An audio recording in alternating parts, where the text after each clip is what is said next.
Good morning, students. Welcome to the online classes of Rajasthan Children's Academy. बच्चों, आज हम पढ़ेंगे साइंस का second chapter cell structure and function. Sorry, 8th class का 8th chapter second हम एक बार के लिए स्किप कर रहे हैं, बाद में पढ़ेंगे। आज हम स्टार्ट करेंगे 8th चैप्टर।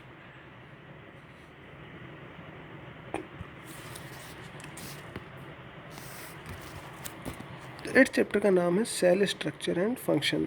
इस चैप्टर में हम जानेंगे डिफरेंट सेल्स के बारे में, सेल्स के अंदर के स्ट्रक्चर के बारे में, कि वो किस तरह से अरेंज होती हैं और उनका फंक्शन क्या होता है सेल्स का और सेल ऑर्गेनेल्स का, जो सेल के अंदर डिफरेंट स्ट्रक्चर्स होते हैं।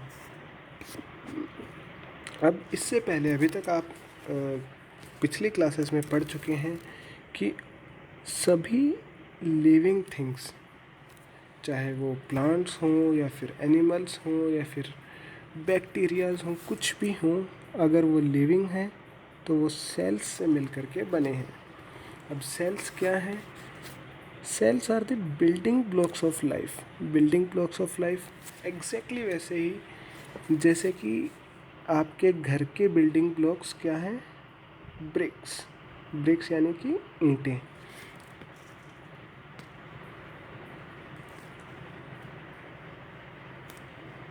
Similarly, plants and animals are built up of cells. All living things are made up of cells. जैसा कि अभी मैंने बताया, सभी की सभी लिविंग थिंग्स।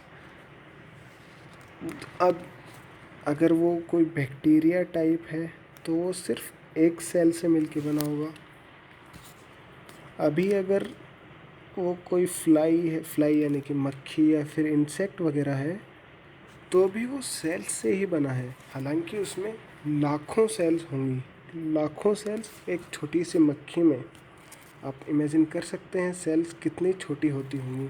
वो आपको नेकेड आइज से तो आपको सेल्स दिखाई भी नहीं देंगी। सेल्स को देखने के लिए आपको माइक्रोस्कोप की ज़रूरत पड़ती है। अब अगर आप एक इंसान की बात करें तो उसमें लाखों के बाद करोड़ों नहीं, अरबों सेल्स से मिलके एक ह्यूमन बॉडी बनती है। अब ह्यूमन बॉडी सिर्फ सेल्स का एक क्लस्टर या फिर एक गुच्छा नहीं है कि अरबों सेल्स आपने एक जगह इकट्ठी कर दी और उससे आपका मानव शरीर बन गया। नहीं, सेल्स, कुछ सिमिलर सेल्स एक साथ इकट्ठी होके टिश्यू बनाती हैं। टिश्यू जो कि एक मास होता है एक जैसे सेल्स का। टिश्यूज़, खूब सारे टिश्यूज़ मिलकर के आपका एक ऑर्गन बनाते हैं। ऑर्गन जैसे कि आपका ब्रेन, आपकी किडनी, आपके लंग्स। अब वो डिफरेंट ऑर्गन्स आपस में कोऑर्डिनेट करके, जैसे ब्रेन आपके हार्ट के साथ, हार्ट आपके इंटेस्टाइन, आपके स्टमक, इन सभी के साथ, किडनी के साथ कोऑर्डिनेट करके आपके डेली फंक्शंस, एक्सक्रीशन, रेस्पिरेशन वगैरह कैरी आउट करते हैं। तो इस प्रकार सभी लिविंग थिंग्स, सभी लिविंग बीइंग्स सेल्स से मिलके बने हैं। चाहे वो छोटे से छोटा हो या फिर बड़े से बड़ा, सभी सेल्स से मिलके बने हैं। तो आप समझ सकते हैं सेल्स किस तरह से हैं। Cells are the building blocks.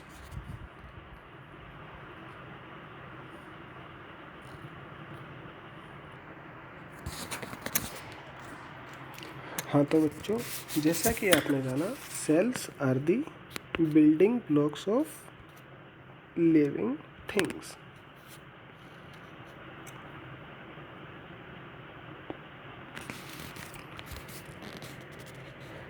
अभी यहाँ तक हम बात कर चुके थे। अब बात आती है, in order to learn the structure and functioning of an organism, it is necessary to know about cell, its structure and function of its parts. मतलब अगर आप किसी ऑर्गेनिज्म के बारे में, किसी भी लिविंग बीइंग के बारे में पढ़ना चाहते हैं, तो उससे पहले आपको उस बारे में पढ़ना पड़ेगा जिससे कि मिलके वो बना, यानी कि सेल्स। अब सेल्स के बारे में आप कैसे पढ़ सकते हैं? जो चीज़ आपको दिखाई भी नहीं दे रही है नेकेड आई से, या फिर नॉर्मल आंखों से आपको सेल्स दिखाई भी नहीं देती, आप उसके बारे में कैसे जान सकते हैं? इसके लिए आपको कुछ इंस्ट्रूमेंट्स की ज़रूरत पड़ेगी। इंस्ट्रूमेंट्स जैसे कि माइक्रोस्कोप।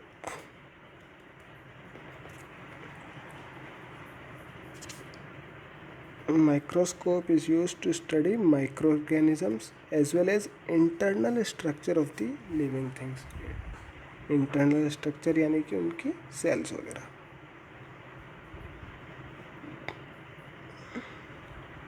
अब अगला सवाल आता है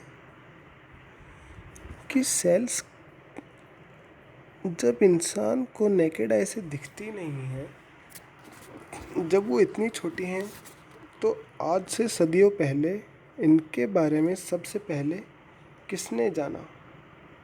कहाँ से लोगों को और कैसे लोगों को पता चला कि cells are the building blocks of any living thing? कैसे पता चली ये बात? तो उसके लिए इसका श्रेय जाता है, क्रेडिट जाता है एक इंग्लिश साइंटिस्ट रॉबर्ट हुक को। रॉबर्ट हुक जो कि एक साइंटिस्ट थे, उन्होंने एक बार पेड़ की छाल जिसे कहते हैं बार्क, उसमें कहीं लिख रखा है ये बार्क ऑफ ए ट्री, जो पेड़ की छाल होती है उसकी बहुत ही थिन, जैसे कि अगर इतनी मोटी बार्क है किसी पेड़ की, तो उसकी बहुत ही थिन से स्लाइस बनाई और उसे उस टाइम पे जो भी क्रूड माइक्रोस्कोप यानी कि बहुत ही प्रिमिटिव, बहुत ही हल्का फुल्का या फिर पुराने टाइप का जो माइक्रोस्कोप होता था उसके अंदर देखा, तो उन्हें ऐसा नज़ारा देखने को मिला। ये फ़ोटो आप अपनी खुद की बुक में और भी अच्छे से देख सकते हैं, शायद इसमें इतना क्लियर नहीं है इस पिक में। तो आप जैसा कि इसमें देख सकते हैं, वो छोटे छोटे सेल्स जैसा कुछ दिखाई दे रहा है पेड़ की बार्क में। अब रॉबर्ट हुक ने तो देख के इनका नाम सेल्स रख दिया। दो छोटे छोटे स्क्वायर ब्लॉक्स टाइप दिख रहे हैं, जो कि इसमें तो और भी अच्छे से दिख रहे हैं। इनका रॉबर्ट हुक ने 1665 में सेल्स नाम रखा और चलते बने।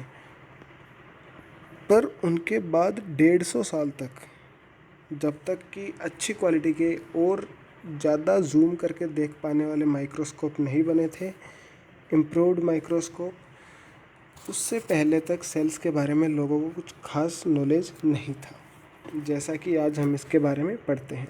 तो ये बात होगी हिस्ट्री की, या फिर सेल कैसे लोगों को पता चला। अभी अगर अब हम आपको पढ़ाते हैं, अब सेल्स के बारे में हम पढ़ना स्टार्ट करेंगे। Cells in an organism mainly compare to bricks in a building. Cells को आप वैसे ही समझिए जैसे कि एक बिल्डिंग में होता है, कि जैसे कि आप बिल्डिंग किससे बनी है, आपका घर किससे बना है? दीवारों से। दीवार किससे बनी है? ईंटों से, जैसा कि इस फोटो में दिखाया गया है। एग्जैक्टली ऐसे ही ह्यूमन बॉडी की स्किन या फिर कोई सा भी ऑर्गन, डिफरेंट ऑर्गन्स इसी तरह ईंटों से या फिर सेल्स से मिलकर के बने हैं। अब ये फ़ोटो है आपको प्याज के छिलके की, क्योंकि वो भी एक प्लांट है और प्लांट लिविंग थिंग्स होते हैं, तो उनमें भी सेल्स होना जाहिर सी बात है।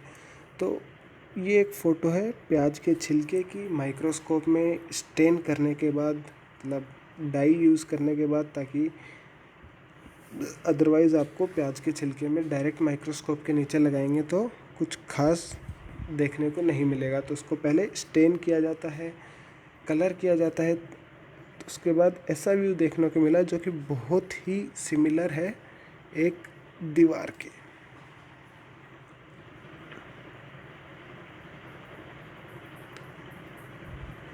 तो इस प्रकार human body is made up of cells. Just like bricks assemble to make a building, cells assemble to make an organism. समझ रहे हैं कि जिस प्रकार ईंटों से मिलके घर बनता है, उसी प्रकार सेल्स से मिलके एक लिविंग ऑर्गेनिज्म बनता है। अब ईंटों को आप अलग अलग तरीके से जोड़कर डिफरेंट टाइप के डिज़ाइंस बना सकते हैं, बहुत बड़ा घर बना सकते हैं, छोटा बना सकते हैं। उसी प्रकार सेल्स से मिलकर के भी छोटे बड़े, पानी में रहने वाले, ज़मीन पर चलने वाले, हवा में उड़ने वाले, कैसे भी ऑर्गेनिजम्स बना सकते हैं या फिर बनते हैं। जैसे कि बर्ड्स हो गई, फिशेस हो गई, ह्यूमन बीइंग्स हो गए, सभी सेल्स से मिलके बने हैं। अब क्या ये सभी organisms, birds, human beings, fishes, सभी एक ही टाइप के सेल के बने हैं? क्या उन सभी सेल्स की साइज़ इक्वल होती है? नहीं। अब उनके बारे में हम डिटेल में जानेंगे।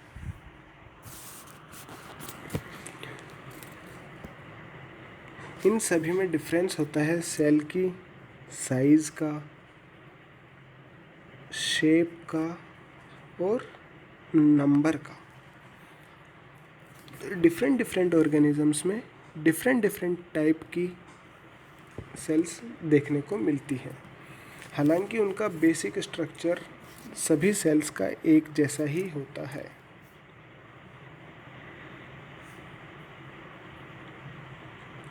तो अभी हम बात करते हैं सेल नंबर की। सबसे पहले ये वीडियो देखने के साथ साथ आप एक नोटबुक में इम्पोर्टेंट पॉइंट्स नोट करते रहें और एक पेंसिल लेकर खुद की बुक में भी मार्क करते रहें और वीडियो पूरा हो जाने के बाद पूरी बुक की रीडिंग खुद से लगाएं। अभी हम बात करते हैं सेल नंबर की। द लिविंग ऑर्गेनिजम्स में बी यूनिसेल्युलर और मल्टी सेल्युलर, यानी कि अगर आप सेल के नंबर की बात करें तो जो भी लिविंग ऑर्गेनिजम्स हैं, हो सकता है वो सिर्फ एक सेल से मिलकर बने हों या फिर हो सकता है वो लाखों या फिर अरबों सेल्स से मिलकर के एक ऑर्गेनिज्म बना हो। नंबर की बात करें तो पहला एग्जांपल है अमीबा। अमीबा एक यूनिसेल्युलर ऑर्गेनिज्म है जो कि आपको नेकेड आँखों से, नेकेड आइज से या फिर नॉर्मल आँखों से दिखाई नहीं देगा। ये साइज़ में बहुत छोटा होता है।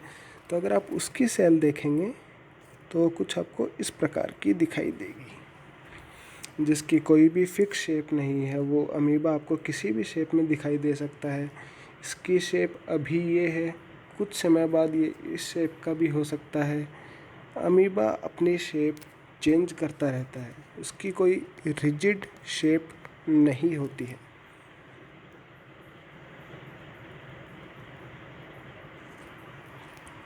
अमीबा जो कि एक यूनिसेल्युलर ऑर्गेनिज्म है। उसी प्रकार पैरामीशियम, ये भी आपको समुद्र में मिलता है और इसका स्ट्रक्चर तो बहुत ही खूबसूरत होता है। देखने में बहुत ही ब्यूटीफुल स्ट्रक्चर होता है इसका, पैरामीशियम का। हालांकि ये भी आपको नेकेड आइज से नहीं दिखाई देगा। तो इसमें आप अगर ध्यान से देखें तो आपको वेरियस ऑर्गेनेल्स भी देखने को मिल सकते हैं, जैसे कि उसका न्यूक्लियस और उसके सीलिया, फ्लैजेला वगैरह वगैरह। ये एक आपको एक स्लीपर लाइक ऑर्गेनिज्म बोलते हैं इसको। स्लीपर मतलब चप्पल।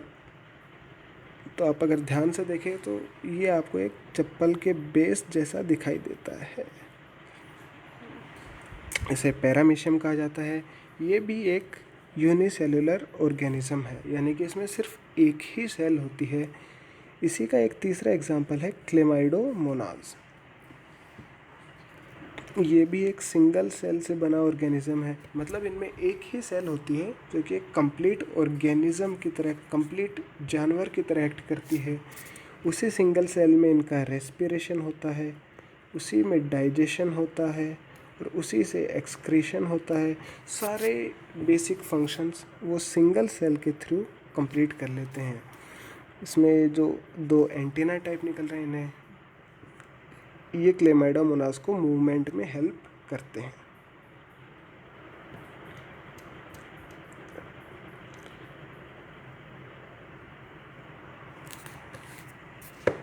सेल नंबर की बात की जाए तो ये 3 एग्जाम्पल आपको याद रखने हैं जो कि यूनिसेल्युलर सेल ऑर्गेनिज्म के एग्जाम्पल हैं। अब हम बात करते हैं मल्टी सेल्युलर ऑर्गेनिजम्स की। उससे पहले एक बार इसकी रीडिंग लगा लीजिए। Each of these individuals, these मतलब अमीबा, पैरामीशियम, क्लेमाइडोमोनास आदि, these single cell performs all activities, जैसा कि मैंने अभी आपको बताया। These cells are perfect examples of cellular level of organisation. Cellular level of organisation का मतलब है एक सिंगल सेल जो कि पूरी ऑर्गेनाइजेशन की तरह सारे फंक्शंस कैरी आउट कर रही है। The organism that are made up of many cells are known as multicellular organisms. Multi मतलब खूब सारे, सेलुलर मतलब सेल से बना हुआ।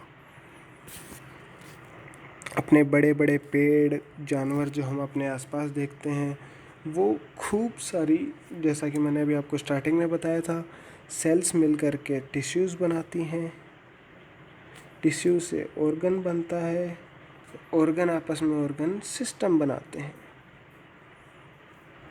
और वो एक ऑर्गेनिज्म या फिर एक लिविंग बीइंग की तरह एक्ट करते हैं। Organ system level of organisation.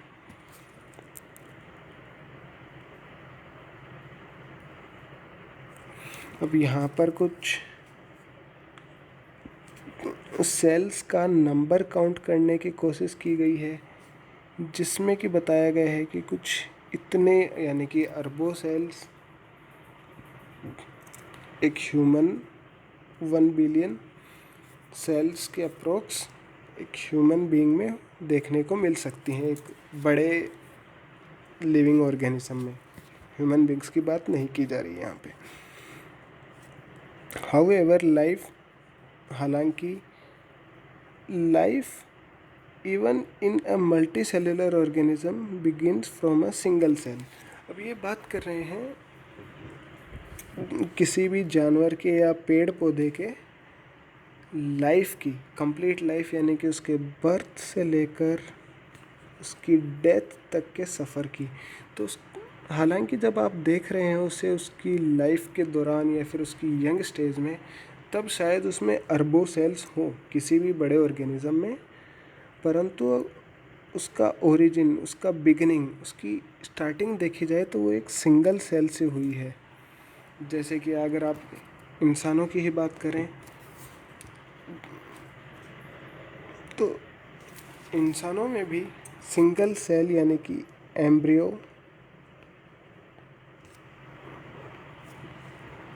जो कि एक फीमेल के गर्भ में या फिर प्रेगनेंसी के दौरान एक फीमेल के अंदर होता है। एम्ब्रियो से, जो कि सिंगल सेल स्ट्रक्चर है, उससे 2 सेल्स बनती हैं, 2 से 4, 4 से 8, 8 से 16, 32, इस तरह से बढ़ते बढ़ते वो एक ऑर्गन बनाती हैं। ऑर्गन से ऑर्गन सिस्टम बनता है और इस तरह से एक कंप्लीट बेबी का बर्थ होता है।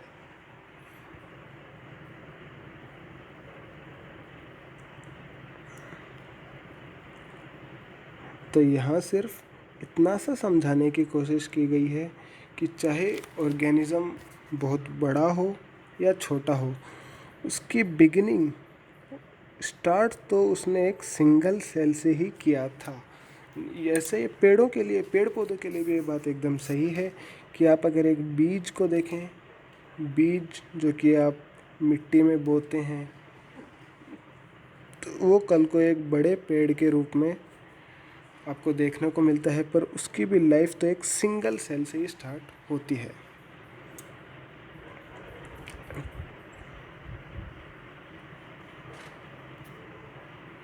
तो ये बात हो गई सेल के नंबर की।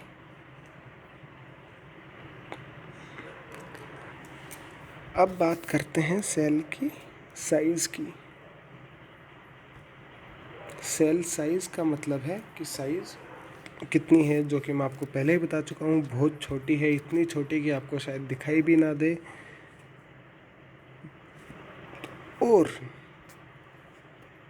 इतनी बड़ी भी हो सकती है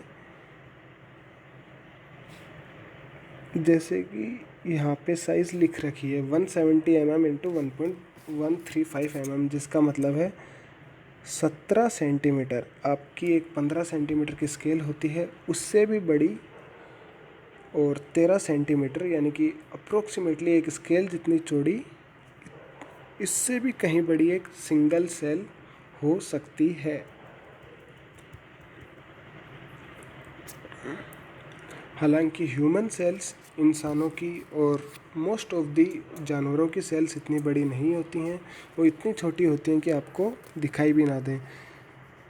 ये लार्जेस्ट सेल के बारे में बताया गया है। लार्जेस्ट मतलब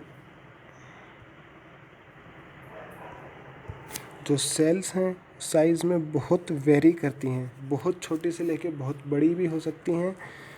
फॉर एग्ज़ाम्पल इन्होंने दिया है यहाँ पे ऑस्ट्रिच की एग की सेल, जो कि सबसे बड़ी सेल के बारे में की तरह प्रख्यात है या फिर जानी जाती है, जिसकी साइज़ इतनी दे रखी है। तो आप सिर्फ इतना याद रखें कि largest cell is of an ostrich egg.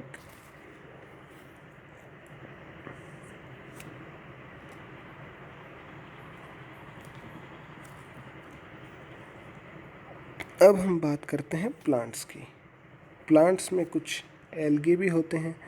Algae जैसे कि आपने अक्सर पुराने जो वाटर बॉडीज़ होती हैं, तालाब वगैरह पे आपने ग्रीन ग्रीन कुछ फैला हुआ देखा होगा, जिसे शैवाल कहा जाता है हिंदी में, वो एल्गी होते हैं। सम एल्गी है very big cells. For example an alga Acetabularia is a unicellular organism. ये एक एल्गी का एग्जांपल है, एसिटाबुलेरिया, जो कि लार्जेस्ट यूनिसेल्युलर एल्गी है। यूनिसेल्युलर मतलब सिर्फ एक ही सेल से बनी है, और उसकी सेल इतनी बड़ी होती है कि आप उन्हें नेकेड आई से भी देख सकते हैं। उसकी साइज़ होती है अप्रोक्सीमेटली 10 सेंटीमीटर्स, 10 सेंटीमीटर की प्लांट्स में अगर बात की जाए। बाकी अगर ओवरऑल सभी जानवरों की और सभी लिविंग बीइंग्स की बात की जाए तो सबसे बड़ी सेल ऑस्ट्रिच एग की होती है। और अगर सिर्फ प्लांट्स की बात की जाए तो एसिटाबुलेरिया की सेल सबसे बड़ी होती है 10 सेंटीमीटर की।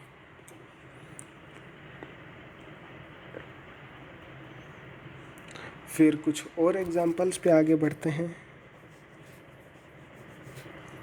तो फाइबर्स जैसे कि जूट एंड हेम्प, जूट मतलब जिससे आपकी रस्सी बनती है, या फिर कोकोनट के जो ड्राई कोकोनट होता है उसके ऊपर जो ब्राउन कलर की कवरिंग होती है हार्ड, उसे भी फाइबर्स कहा जाता है। तो उस तरह वो भी सिंगल सेल्स होती हैं, खूब सारी सेल्स होती हैं, पर एक फाइबर एक सेल को रिप्रेजेंट करता है। उस केस में सेल्स बहुत बड़ी भी देखने को मिल सकती हैं। तो ये वेरिएबल साइज़ यानी कि सेल की साइज़ में विविधता के बारे में यहाँ पे बात की जा रही है, जो कि बहुत छोटी से लेकर के बहुत बड़ी तक हो सकती हैं। अब अगर इंसानी शरीर की बात की जाए, हमारे शरीर की बात की जाए, तो हमारी नर्व सेल्स सबसे बड़ी होती हैं। Some nerve cells are longer than a metre, 1 metre यानी कि 100 सेंटीमीटर से भी लंबी हो सकती है ह्यूमन की नर्व सेल्स। नर्व मतलब नर्व सेल्स के बारे में भी आप डिटेल में पढ़ेंगे आगे। नर्व सेल्स अपनी नॉर्मल सेल से थोड़ी अलग होती हैं, ये 100 सेंटीमीटर तक लंबी हो सकती हैं। फिर सवाल आता है कि अगर एक ही सेल इंसान के शरीर में इतनी बड़ी होती है तो वो दिखाई क्यों नहीं देती।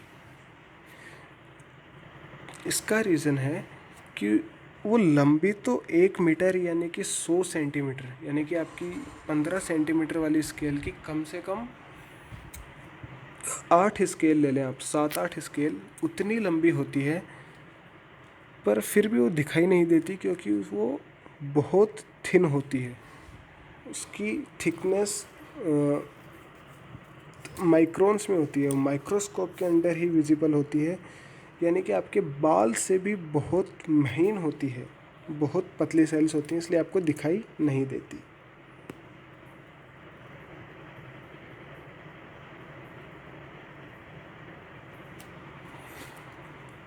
तो ये सारी बातें हो गई सेल की साइज़ की।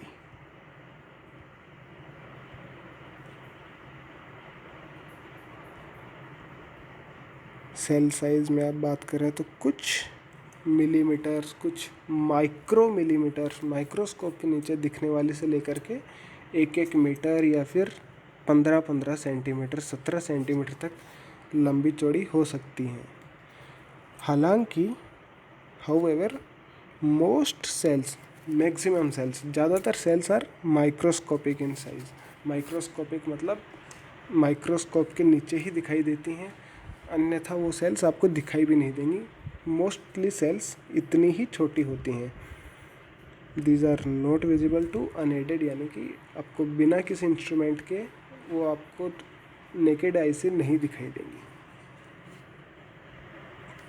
ये हो गई सबसे बड़ी सेल्स की बात, जो कि है अपने न्यूरॉन, एसिटाबुलेरिया और ओस्ट्रिच एग। अब बात करते हैं सबसे स्मॉलेस्ट सेल की, जो कि है एक बैक्टीरियम की, जो कि सिर्फ और सिर्फ 0.1 माइक्रोन की होती है। ये आज तक की सबसे छोटी सेल हमने देखी है।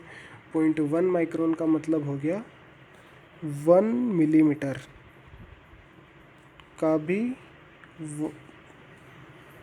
10,000 पार्ट। मतलब आप अगर 1 मिलीमीटर, जो कि आपके नाखून जितना होता है, उसको भी 10,000 हिस्सों में बांट लें, तब जाके आपको एक माइक्रोन मिलता है।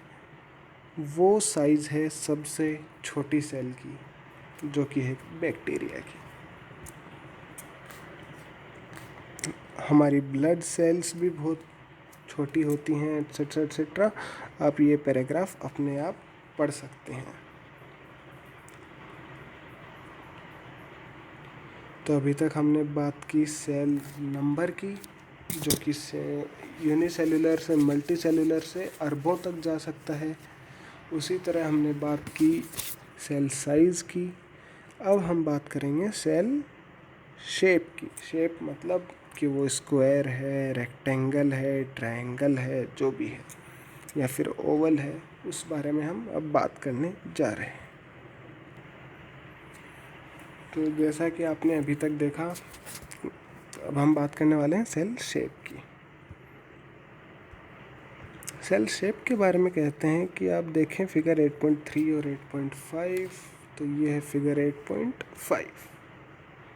इसमें आप सेल्स की डिफरेंट शेप्स देख सकते हैं, जो कि स्टोमेटा यानी कि आपने फोटोसिंथेसिस में पढ़ा होगा, प्लांट्स में लीव्स में ओपनिंग होती हैं, वो भी एक तरह की सेल्स हैं, तो आप इनकी शेप देखिए। चीक सेल्स, मसल सेल्स, मसल्स अपने हार्ट मसल्स की सेल्स हैं, तो आप देख सकते हैं कैसे खूब सारी सेल्स अरेंज हो रखी हैं। ये हमारी एक नर्व सेल है, तो आप देख सकते हैं ये ऊपर हेड जैसा कुछ है और ये कितनी लंबी है। फिर ये बहुत लॉन्ग होके एक टेल लाइक पूंछ जैसे किसी स्ट्रक्चर में ख़त्म हो जाती है। ये इसका हेड होता है, ये इसकी टेल होती है। ये हमारी नर्व सेल है। ये red RBC, red blood cells, ये वाइट ब्लड सेल। इस प्रकार सेल्स डिफरेंट शेप्स की हो सकती हैं।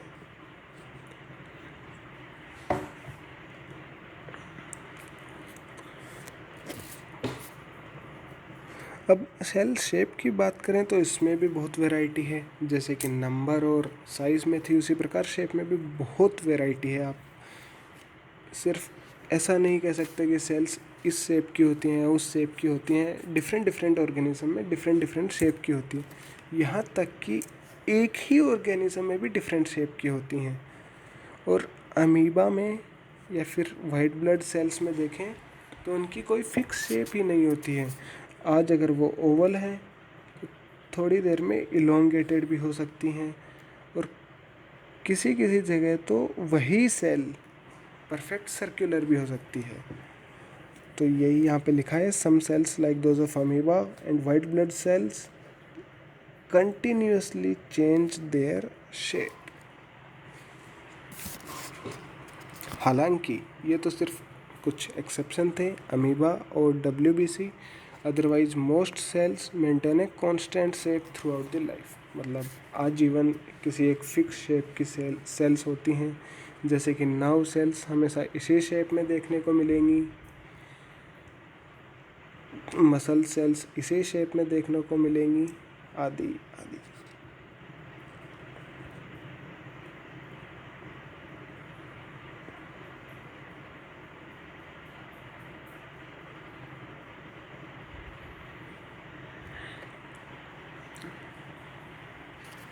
अब सेल शेप के बारे में भी बात हो गई।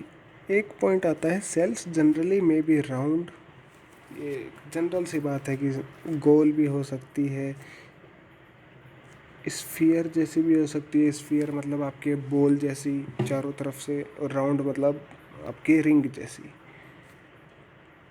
इलोंगेटेड भी हो सकती है इस तरह से। स्पिंडल शेप भी हो सकती है। स्पिंडल शेप मतलब कॉर्नर्स पे थिन और बीच में मोटी, इसे स्पिंडल शेप कहा जाता है। ये स्पिंडल शेप होती है। सेल्स इस शेप की भी हो सकती हैं, किसी भी शेप की हो सकती हैं।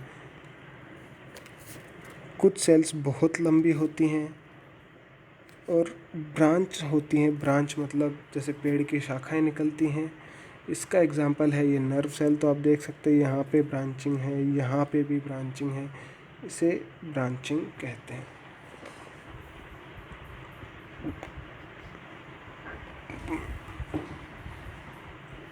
तो ये बात हो गई सेल शेप की। सेल साइज़ की जब हम बात कर रहे थे तो एक बात और नोट कीजिए आप यहाँ पे, कि सेल साइज़ की ऑर्गेनिज्म यानी कि लिविंग जिस भी एनिमल की, जिस भी प्लांट की वो सेल है, उसकी साइज से कोई लेना देना नहीं है। अब अगर आप एक शेर की, एक हाथी की और एक चूहे की सेल्स को अगर आप कंपेयर करेंगे तो आपको पता चलेगा कि वो ऑलमोस्ट सिमिलर साइज़ की हैं। सेल साइज़ का बॉडी साइज से कोई लेना देना नहीं है, कोई रिलेशन नहीं होता। हालांकि सेल साइज़ का उसके फंक्शन से ज़रूर रिलेटेड हो सकती है, कि जैसे कि नर्व सेल्स का काम क्या होता है, वो सिग्नल एक जगह से दूसरी जगह ट्रांसफ़र करती हैं। तो इसलिए वो बहुत लंबी होती हैं ताकि उन्हें बार बार सेल्स बदलनी ना पड़े और एक ही सेल में बहुत जल्दी से मैसेज या सिग्नल ट्रांसफ़र किया जा सके। तो इस प्रकार फंक्शन से ज़रूर उनकी आप साइज़ के बारे में कुछ कह सकते हैं कि ये छोटी होगी या बड़ी होगी। जैसे कि नर्व सेल्स हमेशा लंबी ही होती हैं।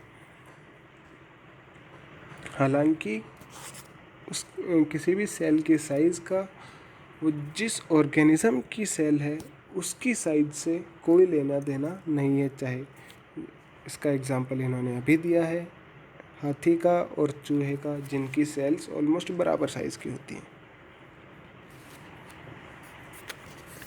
फिर यहाँ पे एक सवाल पूछा गया है कि अमीबा की शेप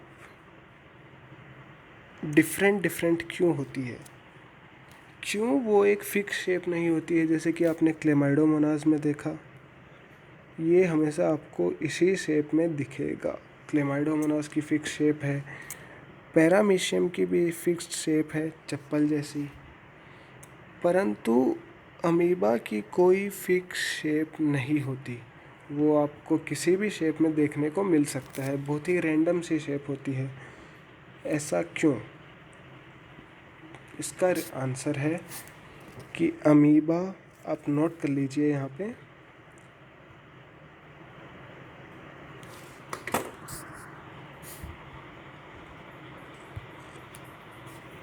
आप यहाँ पे नोट कीजिए कि amoeba has no fix shape because it lacks cell wall.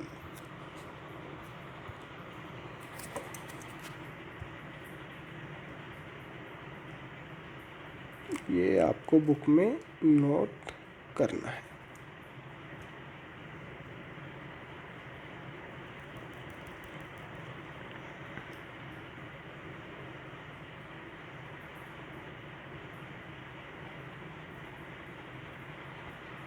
ये आपका आंसर था, अमीबा लैक्स सेल वॉल। अब सेल वॉल क्या होती है? किसी भी सेल के बाहर एक रिजिड डेड स्ट्रक्चर होता है जो कि सेल्यूलोज से बना होता है, और वो सेल को एक फिक्स शेप देता है। ये आपका सवाल हो गया।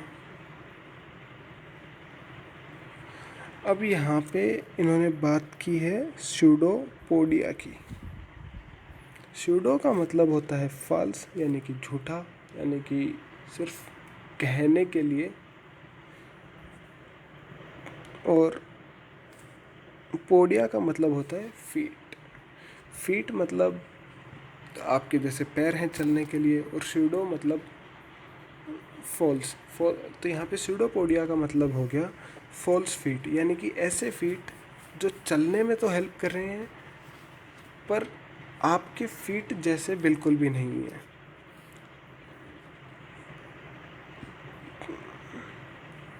इन्हें स्यूडोपोडिया कहा जाता है। ये एक प्रोजेक्शन लाइक होता है, जैसे कि एक नॉर्मल सेल है अमीबा की, कुछ ही देर में ये ऐसी शेप गेन कर लेगा। तो ये आप प्रोजेक्शन देख रहे हैं, इस प्रोजेक्शन को स्यूडोपोडिया कहते हैं, यानी कि फॉल्स फीट। फीट जैसा है भी और नहीं भी। तो ये स्यूडोपोडिया का यूज़ क्या है? क्यों अमीबा ऐसी शेप लेती है कि उसके स्यूडोपोडिया जैसा स्ट्रक्चर डेवलप हो? इसका फंक्शन है मूवमेंट में भी हेल्प करता है ये, कि जैसे आप अभी यहाँ पे ध्यान से देखें,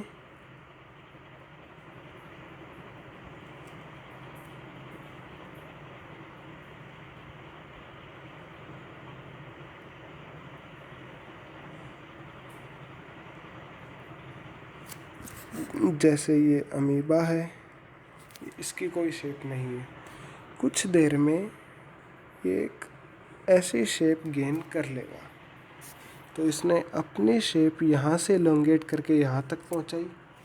अब ये यहाँ पे अपनी शेप चेंज कर लेगा, और फिर से अपनी शेप यहाँ से चेंज करके ऐसी करेगा, और यहाँ पे अपनी शेप चेंज करके ऐसी कर लेगा। तो आप जैसा कि देख पा रहे हैं, अपनी शेप चेंज करते करते अमीबा ने अपनी पोजीशन चेंज कर ली, लोकेशन चेंज कर ली। अमीबा यहाँ से चल के यहाँ पर आ गया। इसे कहते हैं, ये हो गया स्यूडोपोडिया का यूज़, यानी कि मूवमेंट में हेल्प।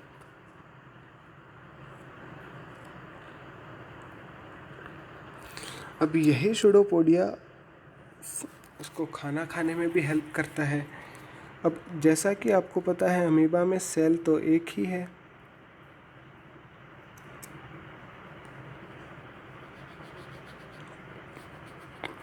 अब आप फिर से देखिए, अमीबा में सेल तो एक ही है, सिंगल सेलुलर ऑर्गेनिज्म है अमीबा। तो इस बार क्या होगा कि सपोज़ कीजिए ये अमीबा है आपका, और यहाँ पे आपका फूड पार्टिकल है। तो अब अमीबा क्या करेगा, फिर से अपनी शेप चेंज करेगा।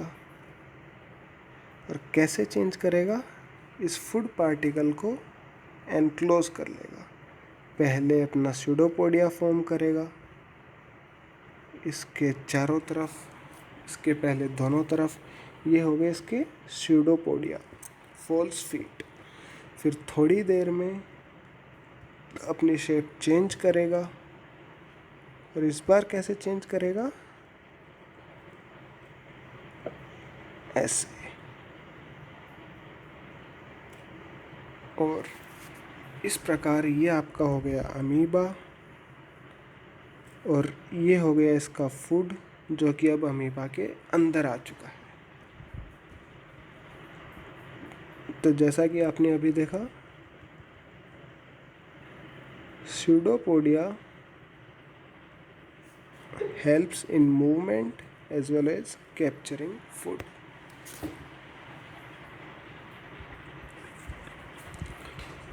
Thus